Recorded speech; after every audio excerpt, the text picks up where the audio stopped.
अप्रतिम आणि दिसायला अतिशय सुंदर आणि तुम्ही चवीला म्हणाल तर अप्रतिम आणि भन्नाट अशी चव असलेली ही सुंदर अशी रेसिपी आहे. एकदम रसाळ रेसिपी आहे. हॅलो एव्हरीवन, यम्मी रेसिपीज चॅनलमध्ये मी आशा आपणा सर्वांचं खूप खूप खूप मनापासून स्वागत करत आहे. मग काय, थंबनेल बघून काही कळलं की नाही की ही कोणती रेसिपी आहे? हो, तुम्हाला कळलेलंच असेल. हे आपण लहानपणीचे रसगुल्ले बनवून घेत आहोत. चला तर त्याची कृती आणि साहित्य पाहूया. मी 1 कप एवढे तांदळाचं पीठ घेतलेलं आहे आणि पाव कप उडद डाळ घेतलेली आहे. आता ह्या दोन्ही मी मिक्स केलेलं आहे आणि मस्त 3 ते 4 पाण्यातून स्वच्छ असं एकदम चोळून चोळून मी धुवून घेत आहे. तुम्ही पाहू शकताय मी मस्त धुवून घेतलेलं आहे आणि पूर्ण रात्रभर आता मी हे भिजत ठेवणार आहे. झाकून ठेवायचं आहे. आता रात्र संपलेली आहे. सकाळी मी उघडून पाहिलेलं आहे. मस्त तांदूळ आणि उडद डाळ फुललेली आहे. आता हे आपल्याला एकदम फाईन पेस्ट बनवून घ्यायची आहे, एकदम फाईन. तर मी थोडं थोडं बॅटर या छोट्या जारमध्ये घेऊन अगदी थोडं 2 चमचे पाणी घालून मी करणार आहे. खूप पातळ आपल्याला ही पेस्ट करायची नाही, जाडसरच ठेवायची आहे. तुम्ही पाहू शकता जाडसर आहे. माझ्या बोटावरून ती पडत पण नाही. आणि दुसरं म्हणजे तुम्ही ती किती स्मूथ आहे तेही पाहिलेलं आहे. तर ही पेस्ट आपण एका मोठ्या बाउलमध्ये काढून घेऊया आणि बाकीचीही त्याचप्रमाणे आपण पेस्ट करून घेऊया. तर आठवण आली की नाही 90sची, 90sची. आपण शाळेत असताना शाळेच्या मधल्या सुट्टीत आपण जाऊन दुकानावरून हे असे रसगुल्ले खायचो. आता आठवलं की नाही? आणि तोंडाला पाणीही सुटलेलं असेल.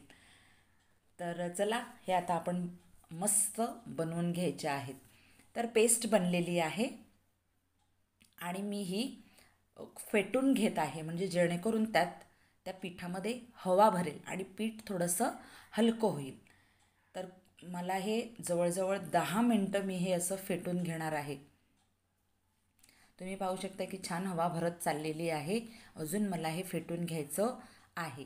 एकदम फ्लफी असं हे आपलं बॅटर झालं पाहिजे.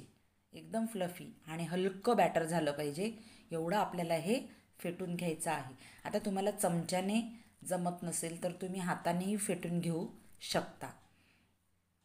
आता त्यात मी पाव चमचा म्हणजे पाव टीस्पून लाल कलर मिक्स करून घेतलेला आहे. रेड फूड कलर मिळतो तो मी मिक्स करून घेतलेला आहे. छान एकजीव करून घ्यायचं आहे. आता ते बॅटर बाजूला ठेवायचं आणि आता आपल्याला काय बनवायचं आहे तर साखरेचा पाक.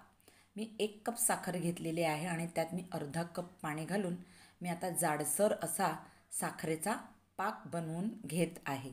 साखर वितळेपर्यंत आपल्याला हे असंच स्टर करत राहायचं आहे आणि एक जाडसर साधारण 1 तार होईल असा आपल्याला पाक बनवून घ्यायचा आहे. आता त्यात अगदी थोडासा मी लिंबाचा रस घातलेला आहे, अगदी पाव टीस्पून असेल, कारण साखर क्रिस्टलाइज नाही झाली पाहिजे. तर मी मस्त हा पाक बनवून घेत आहे. आता पाक तयार झालेला आहे की नाही तो आपण चेक करून पाहूया. जाडसर असा पाक झालेला आहे, पण तरी आपण हा चेक करून पाहूया. 1 तार होईल पण ती तार तुटते, एवढाच आपल्याला हा पाक बनवून घ्यायचा आहे. खूप जाड असा बनवून घ्यायचा नाही, म्हणजे 2 तार किंवा मग तो खूप कडक होईल पाक. तर इथे आपण गॅस फ्लेम बंद करून घेऊया. आपल्याला असाच पाक हवा आहे. इथे आपलं पीठही तयार आहे. आता 1 टीस्पून मी इथे बेकिंग सोडा नाही तर बेकिंग पावडर घालून घेत आहे. अगदी 1 टीस्पून एवढंच मी बेकिंग पावडर घालून घेत आहे आणि ते मी अगदी व्यवस्थित मिक्स करून घेत आहे. एकदम प्रत्येक खालपर्यंत आणि अगदी सगळ्याच पिठाला मिक्स होईल अशा पद्धतीने हे मिक्स करून घ्यायचं आहे. आता हे कधी मिक्स करायचं, जेव्हा आपल्याला हे गुलगुले काढायचे आहेत, गुलगुले किंवा मग हे रसगुल्ले काढायचे आहेत तेलातून फ्राय करून, तेव्हाच आपल्याला त्याच टायमाला बेकिंग पावडर घालून घ्यायचं आहे. आता तेल कडकडीत गरम झालेलं आहे आणि त्यात मी छोटे छोटे असे बॉल्स हे फ्राय करून घेत आहे. मस्त तरंगत आहेत वरती आणि छान. आपला कलर बदलायचा नाही, फक्त हे असे फ्राय करून घ्यायचे आहेत. दिसतात की नाही आपले 90sचे रसगुल्ले? तर हे आपल्याला तेलातून काढून डायरेक्ट शुगर सिरपमध्ये किंवा मग साखरेच्या पाकात घालून घ्यायचे आहेत.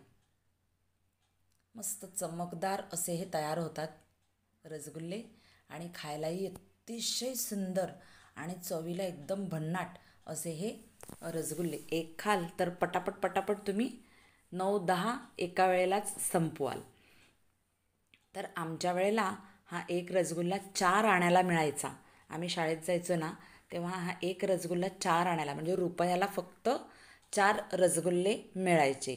आता त्याची किंमत साधारण 1 रुपया काहीतरी झाला आहे वाटते. आता ते दिसत पण नाहीत दुकानात कधी.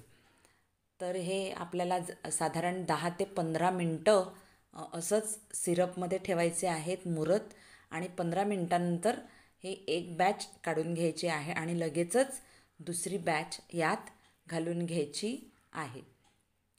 अशा प्रकारे आपल्याला सगळेच रसगुल्ले फ्राय करून आणि ह्या साखरेच्या पाकात डीप करून घ्यायचे आहेत. अतिशय सुंदर असे हे रसगुल्ले दिसायलाही एकदम क्यूट असे दिसत आहेत आणि आपल्या लहान मुलांना तर खूप आवडतील. कारण आपण बाजारातून नाही आणि घरच्या घरी आणि एकदम फ्रेश तेलामध्ये फ्रेश पाकामध्ये आपण तयार केलेले हे 90sचे रसगुल्ले आपल्या मुलांनाही खूप आवडतील. तर जरूर तुम्ही घरी बनवून आपल्या मुलांना नक्की हे द्या. आणि रेसिपी आवडली असेल तर लाईक करा, शेअर करा, कमेंट करा आणि सबस्क्राईब करा. मग आपण भेटूया पुढच्या अशाच एका छान व्हिडिओत. तोपर्यंत असंच खात राहा आणि मस्त राहा. बाय.